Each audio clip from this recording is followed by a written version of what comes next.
अस्सलाम वालेकुम, वेलकम करते हैं आपका किचन विद अम्मी में। आज हम आपके लिए लेकर आए हैं बहुत ही ज़बरदस्त किस्म का टर्की सूप, जो कि बहुत ही आसान तरीके से बन जाता है। विंटर का मौसम है, आप इस रेसिपी को ट्राई कीजिए और देखिए हमने कितने आसान तरीके से इस रेसिपी को बनाया है और आप भी उतनी ही आसानी के साथ इस रेसिपी को बना सकते हैं। चलिए वीडियो के साथ बने रहिएगा एंड तक कि हमने इसके अंदर क्या क्या इंग्रेडिएंट शामिल किए हैं। चलिए वीडियो को स्टार्ट करते हैं। अब सबसे पहले हम सॉस पैन के अंदर 1.5 लीटर पानी को शामिल कर देंगे।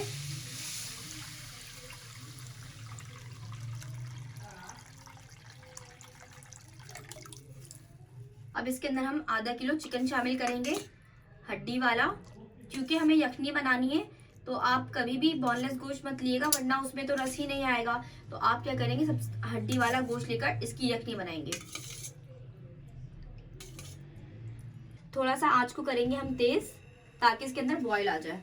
अब इसके अंदर हम शामिल करेंगे नमक हस्बे जायका। सिर्फ हम नमक के साथ यखनी को अपनी तैयार करेंगे। जी ये देखिए हमारा बॉईल आ चुका है। अब हम क्या करेंगे, ये जो इसके ऊपर जितना भी स्टार्च आया है, इसको हमने निकाल कर फेंक देना है।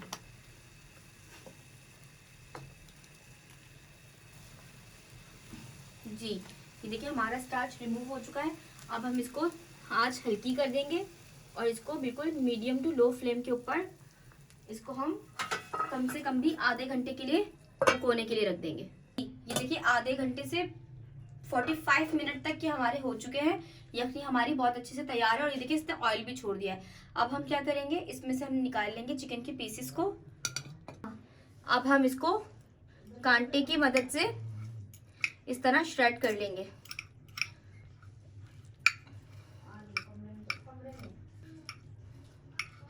यखनी को हमने अलग से जग के अंदर स्टोर कर लिया है। अब सॉस पैन के अंदर हम सबसे पहले डालेंगे 2 टेबलस्पून ऑयल, ठीक है। फिर हम इसके अंदर हम शामिल करेंगे आधी प्याज चॉप हुई हुई,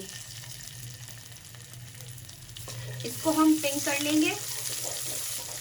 इसी के साथ इसमें हम शामिल कर देंगे अदरक लहसुन 1 टेबलस्पून।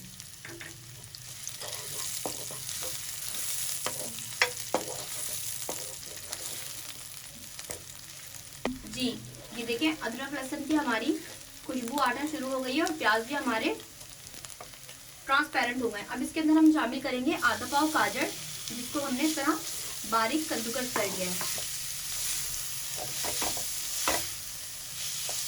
और इसके अंदर हम शामिल करेंगे आधा पाव ही शिमला मिर्च, जिसको हमने इस तरीके से जूलियन में कट कर लिया है।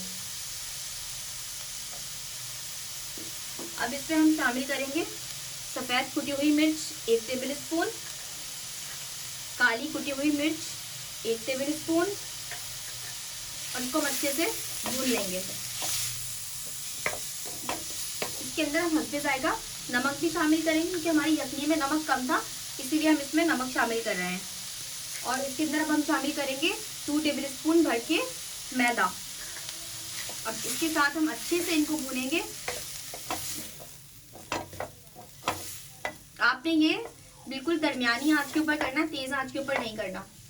ये देखिए ये बिल्कुल हमारा खुश्क होना शुरू हो गया है। अब इसके अंदर हम शामिल कर देंगे जो यखनी हमने निकाली थी ना, स्टोर की थी, अब वो हम यखनी इसके अंदर शामिल कर देंगे। इसको खूब अच्छे से हिलाएंगे।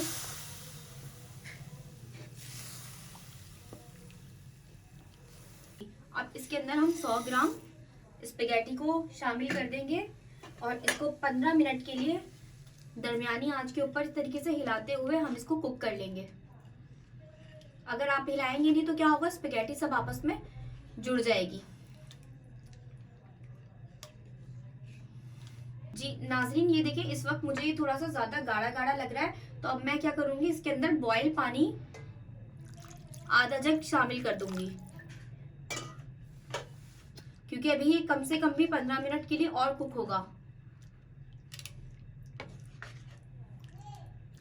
नाजरीन ये देखिए 15 मिनट हो चुके हैं, हमारी स्पेगेटी भी अच्छे से बॉईल हो चुकी है। अब इसके अंदर हम शामिल कर देंगे जो चिकन हमने श्रेड की थी। अब इस चिकन को हम शामिल कर देंगे। अब इसको हम अच्छे से तेज आंच के ऊपर 3 से 4 मिनट के लिए कुक करेंगे और सूप हमारा